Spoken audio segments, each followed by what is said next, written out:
Hello and welcome, everybody. I'm Mike Frazier, just kicking this off. For the reporters, thank you for joining us. Really appreciate it. This is being recorded, so we can provide you with it when we're immediately done. You guys have been through this, so you know. To ask a question when we're all wrapped up, just hit the reaction, raise your hand, and we will call on you and unmute you. And once we turn it over to Q&A. Again, thank you, and thanks to our guests today. And if you have any questions, feel free to reach out to me. You should have my contact information on the advisory that went out. But with that, thank you, and I'm going to kick it over to Leader Barkley. Okay, thanks, Mike. And as Mike said, I'm Assembly Minority Leader Will Barkley, and I want to thank you all for being on this call this morning. I'm sorry we have to do this by Zoom, but I guess that's the time we're living in. You know, interestingly, the legislature has been able to still function, I guess, somewhat effectively remotely. But as you all know, unfortunately, bars and restaurants can't do that. And that's why this pandemic has been so catastrophic for them.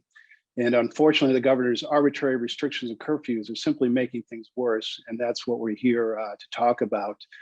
Before we get into that, I want to thank and introduce some of the restaurant and bar owners that we have joining us today. And I want to thank them for taking the time out of their schedule to speak up and speak out about these arbitrary curfews.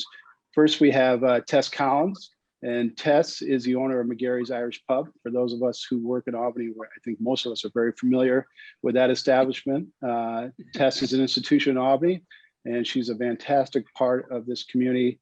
She's owned McGarry's since 2010, and previously she owned the Lark Tavern, two establishments that I have been to. I won't say how much time I've spent in those establishments, but I do get down there from time to time.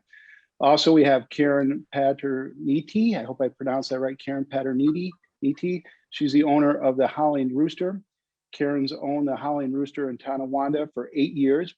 And she was one of 40 bar and restaurant owners that sued to overturn the curfew way back in January. They were successful at the trial level, but unfortunately, the appellate division overturned that decision by the trial level and reinstated the 11 o'clock curfew, which is now midnight. And Karen, thank you for being here. And Mike, last but not least, we have Mike McElwee, who owns the Burger Company, TJ Finley's, and the Penny Pub in Bayshore in Long Island. And Mike's been a vocal advocate for the industry and fought back against many of the unnecessary mandates small businesses have been dealing with. So we're going to hear from all these owners shortly, but I want to thank again Tess, Karen, and Mike for joining us today. As most of us are aware, over the past week, curfews have been lifted for establishments such as pool halls, bowling alleys, casinos, and fitness centers. And hopefully everybody's heard, just yesterday, the governor announced that the 11 p.m. curfew is now going to be pushed back to midnight. And although we certainly welcome that change, we don't think it's enough. It's sort of a half measure that doesn't get us where we need to be. And the restaurant industry has, without explanation, been forced to continue to operate under these restrictive curfew imposed hours. And I know I've heard, and I know my colleagues in this conference have heard from countless business owners and employees in our districts asking for answers and frankly, seeking clarity. You know, a number of weeks ago, the legislature did pass a law to try to put some new guardrails or guide rails in with the governor's emergency powers. And one of those is whenever he extended a directive or executive order, both the governor and Dr. Zucker were legally required to send notice of and justification for those executive orders. So in this case, the extension of the curfews. Unfortunately, we don't know if this law is being followed. And so thanks to the leadership of my colleague, Chris Friend, who we're also going to hear from in a minute, every member of our conference signed a letter to the speaker asking to be provided with documentation to better understand why the governor and his administration extended this curfew and ensure why the law has to be followed. So we're looking forward to hearing back regarding that letter. And I think Chris is going to talk a little bit more about that. You know, from the beginning of this pandemic, over and over, we've heard that we're supposed to be following the facts and science. But as weeks have turned into months and months have now turned into over a year, we've watched this administration change the rules without regard to either. The governor and his administration's own contact tracing data stated that only 1.43% of COVID cases can be traced to restaurant and bars. So let me repeat that. The governor's own contact tracing data stated that only 1.43% of COVID cases can be traced to restaurant and bars. And as you know, unfortunately, operating during this pandemic has stretched bars and restaurants to the edge. It's increased their costs associated with these safety protocols and the limited inside dining capacity. And essentially it's killed their profitability. And as a result, we've heard that over 8,000 of the state's restaurants and bars have now closed their doors. And those that are staying open are saying, lift the curfew, lift the curfew. And to me, it's never really made sense, whether the curfew's at 10, whether it's 11, or whether it's at midnight. Does somehow the COVID miraculously become more infectious after that time? It certainly seems to us as a claim that lacks any scientific support. So we feel very strongly in our conference, and I think we're going to hear from these restaurant and bar owners that they do too, that it's time to end this arbitrary curfew, and it's time to let restaurants and bars get back to business in New York State. So with that, again, I want to thank everybody for being here, and I want to now turn it over to my colleague, Chris Friend. He's from the Southern Tier, and he serves as a ranker on the Committee of Economic Development. So Chris, would you please share some words with us? Well, thank you, Leader. I want to start out by thanking the Leader and all of our minority staff for keeping this issue at the forefront. Since the beginning, we've been saying that one size does not fit all when it comes to COVID and the pandemic, and how we need to take care of this issue across the entire state. When this first came out, it hit New York City hard, but upstate had no COVID cases. And yet the governor wanted to go ahead and take our ventilators, bring them downstate with no idea, no plan in place of how we would get those ventilators back if and when COVID hit our hospitals upstate. But here we are talking about a different issue. We're talking about our small businesses. And a lot of these small businesses, especially the restaurants and bars, are owned and operated by MWBEs.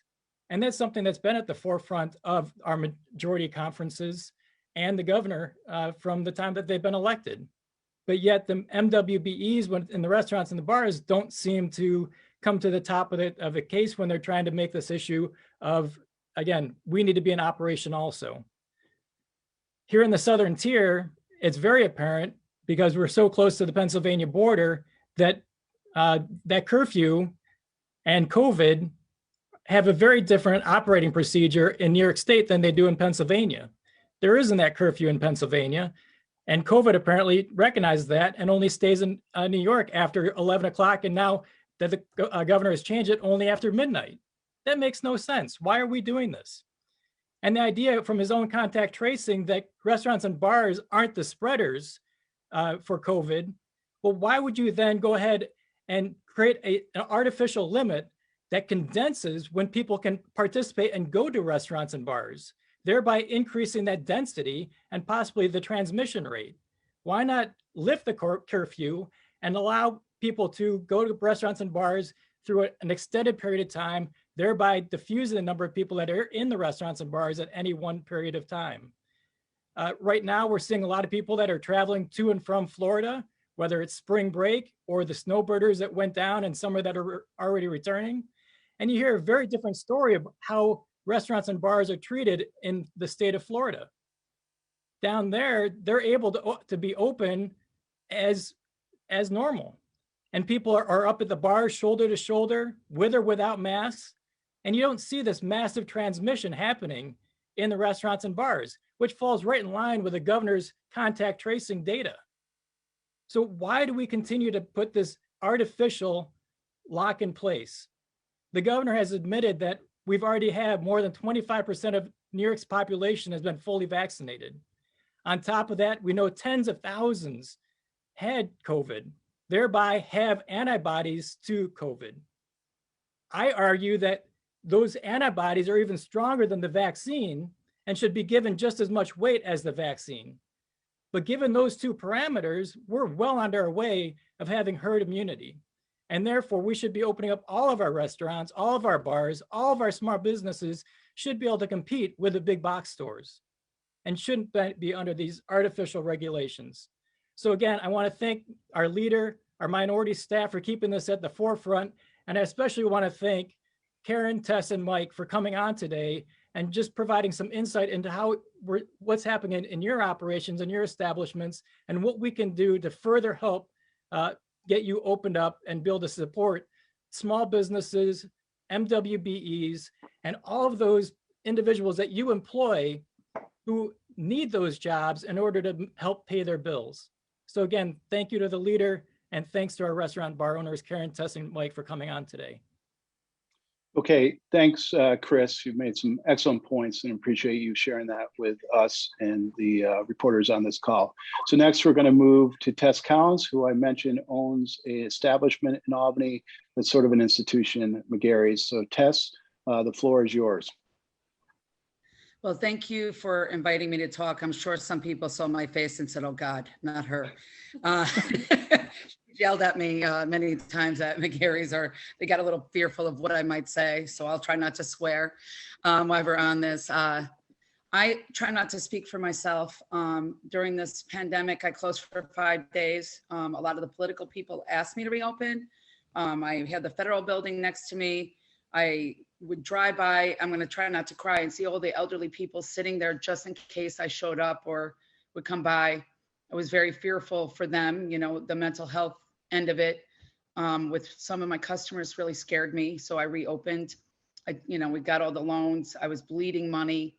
I could barely get by. I just went through being open and very busy, which you guys all know that I'm busy. I just went through $70,000 of a loan that I didn't want to touch. Between the price gouging, we might need to touch on our next meeting on the monopoly that we call the liquor companies, but that's a whole different story. It's because during this whole pandemic, they have taken the opportunity to try to screw us as much as they can. So that's a whole different phone call. Even one of the companies charges me $3 to place an order. A lot of this stuff's going on. As busy as I am, we are being price gouged. I am thankful that we're open to 12 o'clock because a lot of you can't even get a sandwich because you're sitting up there. And then I'm personally making sandwiches to all the people that are coming through Albany that are staying at the hotels because I can't even have them near my building. I'm not charging them either because I can't show a sale close to 11 o'clock, or it was at 10, because we have to last call at, like, it was 9:15. When you think about these curfews that they're getting, that means that we have to start closing an hour prior. So people think, well, 11's not bad because I go to bed at 7 o'clock at night. But there's, we have the first responders. We have a lot of people coming through Albany, especially people that work for the governor all night long that can't get a drink or something to eat afterwards. So I feel that we've been harassing the late night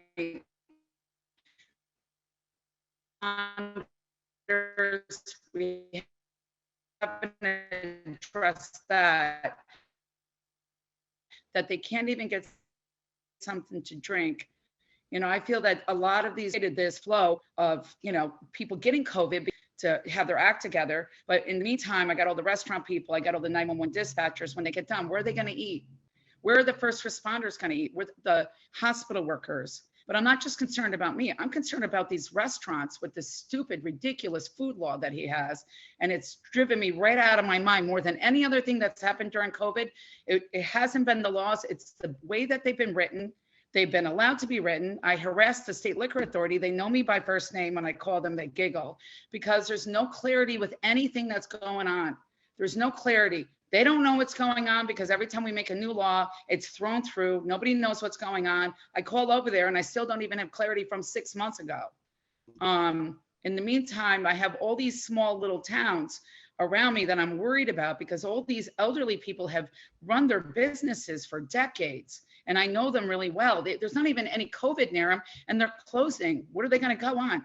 I'm going to cry. On welfare, they work. They've never had a kitchen because they have a bar near them. These are small towns that even in Albany, we coexist together, helping each other. I mean, we don't need to have food I'm always going to have food because I have all my late night people. But some of the other businesses don't even have kitchens, and they are no longer in effect. On top of it, they have to order $1,000 worth of liquor, so they're not penalized, and the gas fees and all that. So there's so many different issues here together, and we're not even talking about the unemployment, because we can't get workers to work, which I can see all the other restaurant people acknowledging that that's been a major problem for us. So a lot of us don't even want the bar to stay, open later, because we don't even have enough staff to really work those hours. A lot of people see me come here at like 9 a.m, and then I'm here until I kick the last person out, because we've had people trying to film what's going on, try to create problems, try to send pictures to the governor's office. So I become very aggressive, more than normal, and I'm constantly yelling at everybody that they have to be out by 10 of, 5 of, because I don't want anybody even in front of the building, because I have people filming, taking pictures, trying to cause problems for me. So now us restaurant owners are working longer hours. We're not making any money, and there's no incentive for us to be open. So that is, I know I summed up a lot of stuff. I knew I threw a lot of things at you, but these are the things that we're dealing with.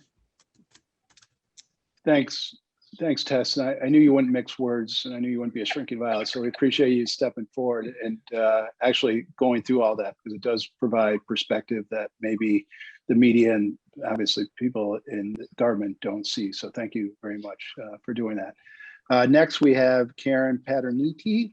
And as I said, she's the owner of the Howling Rooster. Karen, wonder if you could share your experience with us. You have the floor. Hi, thank you. Thank you for including me in this today. As you said earlier, I'm part of the 40 plus, I think it's over 80 now, bar and restaurant owners that have taken up with Hogan Willis and are suing the state. I never thought I'd have to say I'm suing my own government to run my business, but here I am saying it. The 12 o'clock curfew, great. Thanks for the extra 60 minutes for something that has no basis for justification. This is the first year I have a bar. I previously just had a beer and wine license and was on track to renovate and go forward and open up another space on my property. When they shut us down, it was, talk about taking the wind out of your sails. A takeout option for a live music and breakfast venue is an anchor in a sinking ship. So we kind of buttoned things up and said the heck with it. Everybody went on unemployment. It was the 2-week curve, and then it was another month and things like that. But once we finally opened up, we opened up fully renovated, hoping that we were never going to have to close the doors again, or early for that matter. Once we went in front of the judge, actually it was Judge Walker, Erie County Supreme Court, found it's unconstitutional, gave us a temporary restraining order against this curfew. And, hallelujah, because it only proved one thing. Many things, that our sales between the hours of midnight and closing, whether it's 2, 3, or 4, I pay for a liquor license till 4 o'clock in the morning, mind you. We're double that of the 6 to 12 o'clock hour that my bartender worked. That is, numbers don't lie. They don't lie. Just like you said earlier, the data that the contact tracing, it was 46,000 people, and 1.43 were the trace to infection to a restaurant. We've done everything. We have done everything that they told us to do to open. Spent thousands of dollars. A case of gloves, ready? $140 a case of gloves. There's your price gouging. But let's just talk about the whole overall effect of the economy. Not just on my business, but let's talk about the employees and their families. And I am going to cry, Tess, because you can't schedule people. It's horrible. Mortgage payments, people say, oh, my kids, and it's just horrible. So let me collect myself. I'm being a little emotional. but the anger is probably more brought on. Those tears are anger that we have to listen to someone that just on a whim decides they're going to change the game for no reason, for no scientific reason. The CDC says do not close restaurants and bars because they are getting contact tracing from home events. This is what's happening. There is no reason in the world for us to close early. There isn't. It's been a proven fact.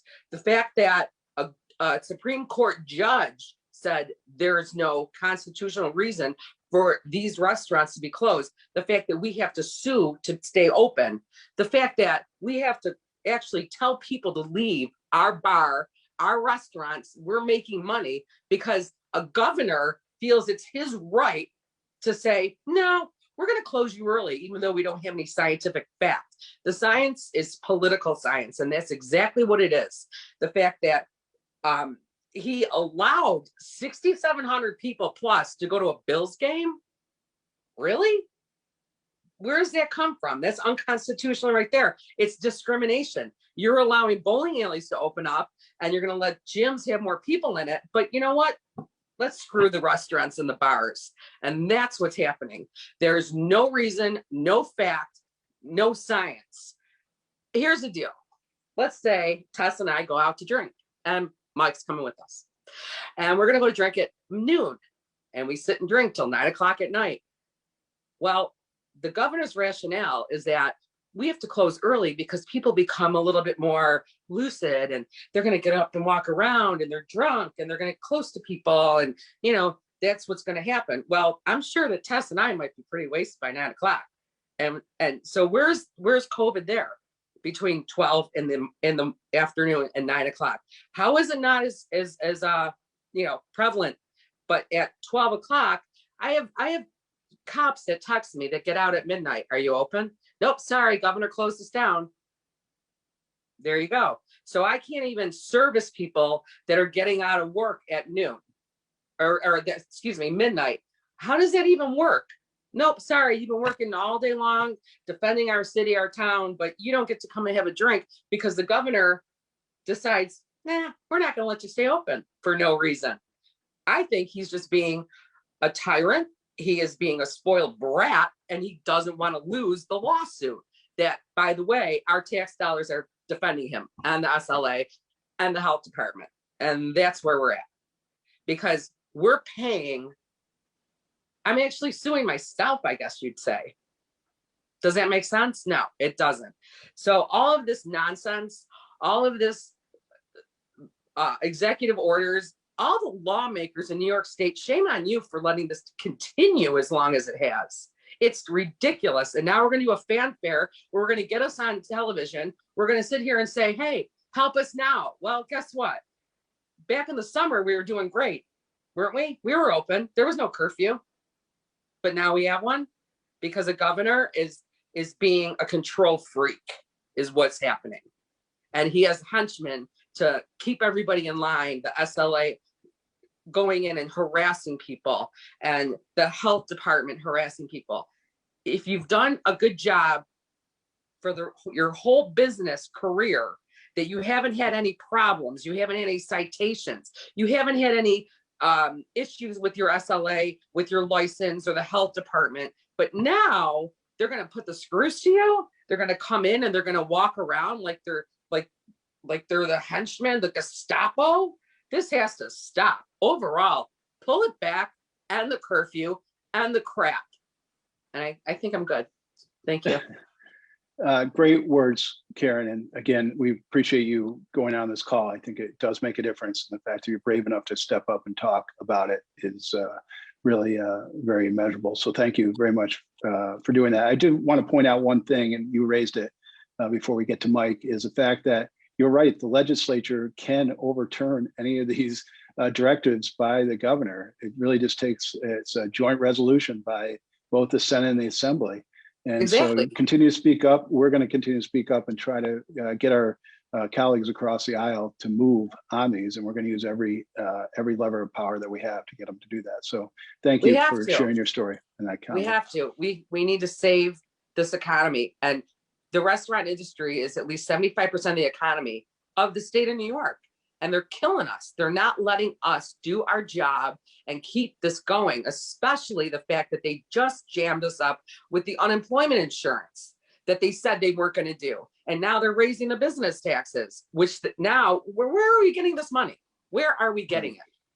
Right. So I'll stop. Clearly, we can hear your frustration, and it's understood. Okay, next we have from Long Island, as I said, we have Mike McElwee, who owns the Burger Company, TJ Finley's, and Penny's Pub in Bayshore. Mike, the floor is yours. Hey, how are you? Thank you for giving us the opportunity to speak on this. Just to give you a little background too, just to throw out there, we have 35 plaintiffs that also sued the state following the path of Buffalo.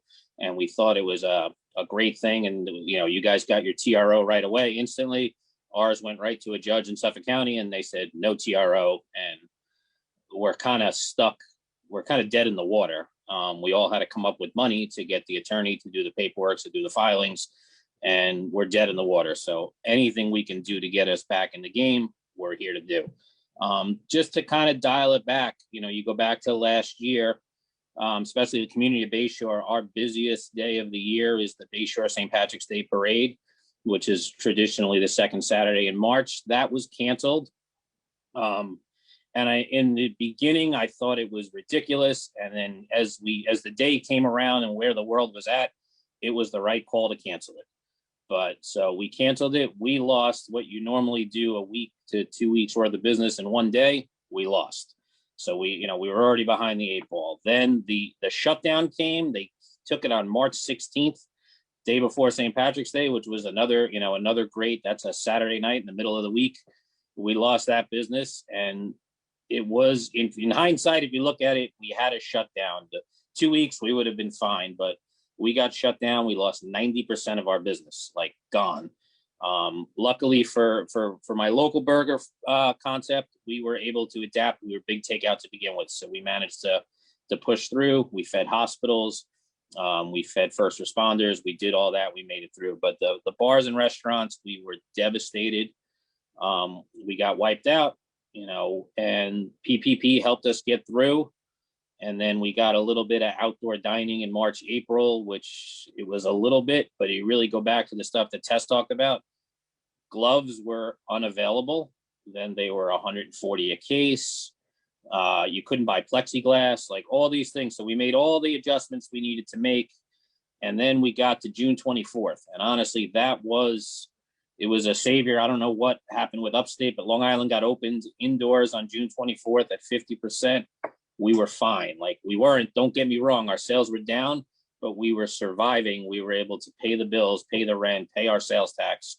We weren't making as much money. We were working twice as hard, but we were surviving. The food mandate, although it's a little ridiculous, in a way it did help us because it basically increased the price of the check. It kept some people in our places for a longer stay. So we could live with that rule. Like every rule they threw at us, we had to adjust. But when we got to the curfew basically swiped the legs out from underneath us, and we went down again, 40-50% of our business. Everybody, the 10 p.m. curfew, the governor thinks that's great. You can make money till 10. But as you guys, the other owners here have said, you got to start at 9:15 to get somebody out of the building at 10. The SLA original, the law is 4 a.m. close. That was when you had to stop serving, and they gave you a half-hour window to get people out of the building. You had till 4:30 to have customers out of the building. The 10 o'clock and the 11 is a hard 10 and a hard 11. You have to basically almost rip the drinks out in front of the people, take the food away, and say you have to get out, because if that guy comes by with his camera, the first penalty is $10,000. And I watched all the SLA board hearings, and it was $10,000 for whether you had 30 people over or you just had 2 people over in your occupancy. The other argument was that the restaurant industry, we're the most regulated industry there is. We have the fire department, we have the SLA, we have the police, we have the health department. Like, come check us. We had Bayshore, and I also have a place in downtown Patchogue. SLA was coming in 2 to 3 times a week at the peak to check us. And all of my establishments, never once had a violation. We all had our masks on. We had social distancing. You know, we kept the occupancy where we were, and it was constant harassment. They came in one day. The biggest issue I had was they didn't like where my Surgeon General's warning sign was hung. And that's going to prevent COVID, I guess, and somehow, but it became nitpicky. And it really did hurt us overall. And now with the curfew now, we've lost 40% of our business, and it was costing us more to run our business as it is. We had to have security on to make sure we didn't go over occupancy. We had to have masks. We had to have this social distancing. We had to put more people on. I had to pay employees more because they were making less tips. So like, we're at a point, like we're just losing money. The 12 o'clock is great, but there's no difference between 12 and 2 or 4. And if the bowling alleys are allowed to be open, the casinos are allowed to be open, why can't the bars and restaurants be open? And if you go back to when the governor gave his daily speech in March and April, he always said, I'm going to do whatever New Jersey does because I don't want people leaving New York to go to New Jersey, but New Jersey has no curfew, Connecticut has no curfew, and we're getting hurt by that. And it's just, we need something so we can get through here. Great. Thanks, Mike, for providing those words. So now we'll move to, if anybody from the media has any questions, either for myself or our speakers, this would be the time to ask them. Yeah, once again, reporters, if you have questions, please raise your hand. We will unmute you and call on you one by one. I've got one question here from Corinna Capabianca.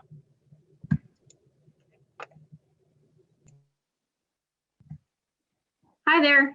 I just had a question. So in regards to the emergency powers, so for instance, the curfew that the governor moved yesterday, are you still finding out about these changes with everybody else when he makes this announcement?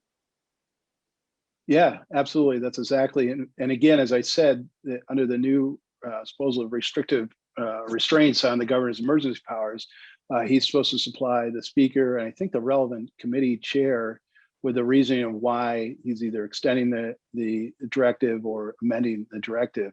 And so far, we haven't gotten any of that information. So that's that's the reason we sent the letter to the speaker asking for him, you know, what's the basis in extending this curfew on bars and restaurants?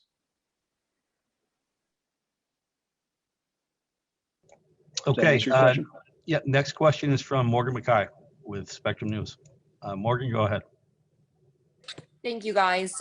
So one of the restaurant owners happened to mention about the cost of the personal protective equipment and just how, you know, some of these mandates have placed extra financial burdens on some of these businesses. Right now, there's a bill making its way through the legislature called the New York HERO Act that would require businesses have established safety protocols, make sure that they are fronting some of these extra costs.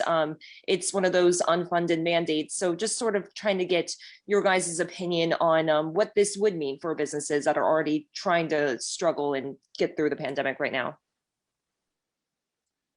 Does Tess, Mike, or Karen want to take that? Looks like Tess, you look like you're ready to speak. Go ahead. Well, I mean, just, we don't know, like when we start getting these information, everything always sounds great. I'm like, oh my God, that sounds great. Until you get into a grant or you get into some of these things and they're like, oh, I'm sorry. You purchased these things too early, so they can't go in the grant. There's always this nonsense that's going on in all this paperwork that doesn't always really help us.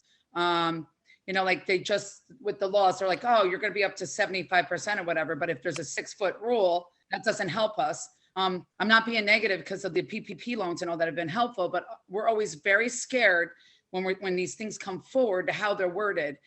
You know, like I said, a lot of the issues we've had haven't been like not supporting the governor. It's the way that things are worded. When these things come out, as a reporter, I beg you guys to look at the fine print. We always have to look at the fine print because we get like, you get into it and you're like, why am I even hiring someone $500 to have somebody fill out paperwork when you really can't even get the grant or you can't get anything because they make the restrictions so low. I went out right away and got all these, you know, I had everything built. I was ahead of COVID. I got the select aside from, people that, do the cars, and I spent $100 on just a pack of Selecticide. And then they tell me that I can't even use this stuff in my grants or for any of the loans or whatever, because I purchased it too early. So not being negative, because I really do feel supported on so many levels, especially locally. We have so many wonderful people that are helping us get these grants. It's just that the wording in it has held us back on getting a lot of the stuff that we really need. And I know that I'm looking at everybody, which I think we're all going to have a drink together someday, us bar owners. And I already kind of knew who you guys were. I know that you were experiencing the same things. Just to piggyback on that, I Go also ahead, Karen. just recently found out that there was a grant for live music venues. I don't fall in the category because I didn't charge. So I would hire a band and pay for it out of pocket. But because I don't have any type of records to show that I charge admission, I fall out of that category. And of course, also when this whole thing, came about back in March, I paid my salaried employees well into the beginning of May, because I kept thinking, all right, it's going to open up. It's going to open up. It's going to open up. We came in, we tried to do the takeout, and we just got to the point, we said the heck with it. And we just wrapped up all of our food, cooked what we had, dropped it off at the emergency rooms, the ICUs, the local police departments. And then, you find out, oh, the PPP, yeah, can't use it for the salary I paid for the last 2.5 months. Great. So yeah, I've spent most of my backup money on salaries for my employees and was not able to get money back on that. And I'll just add, Morgan, as you're probably well aware of, obviously in Albany, we love to pass legislation. We give it great names, and it's intended to do great things, but somehow time and time again, we don't fund whatever the mandate is from the legislation. And unfortunately, it's not just with this piece of legislation. There's a whole host affecting all different businesses and local government throughout the state. And this continues to be a problem. It's something our conference continues to push back against. So with that, I think that's all the questions we have from the reporters. I appreciate the media being on. I certainly appreciate Tess, Karen, and Mike for you coming on and sharing your stories with us. I would encourage anybody, if they're in, whether they're in Bayshore or in Tonawanda or obviously in Albany, please visit these people's establishments and spend heavily there. They need the help, and I'm sure they'd appreciate seeing us there. I also want to thank Chris Friend for his leadership on this issue, and thank all the members of our conference for being on and for advocating for small businesses like the people that we have on today. I know sometimes it's frustrating with Albany, Mike, Karen, and Tess, but you do have friends up there, and we will continue to try to advocate the best we can to help you. So with that, again, thanks everybody for being on. We really appreciate those words and appreciate you participating. Thank you. Have a good day. Thanks.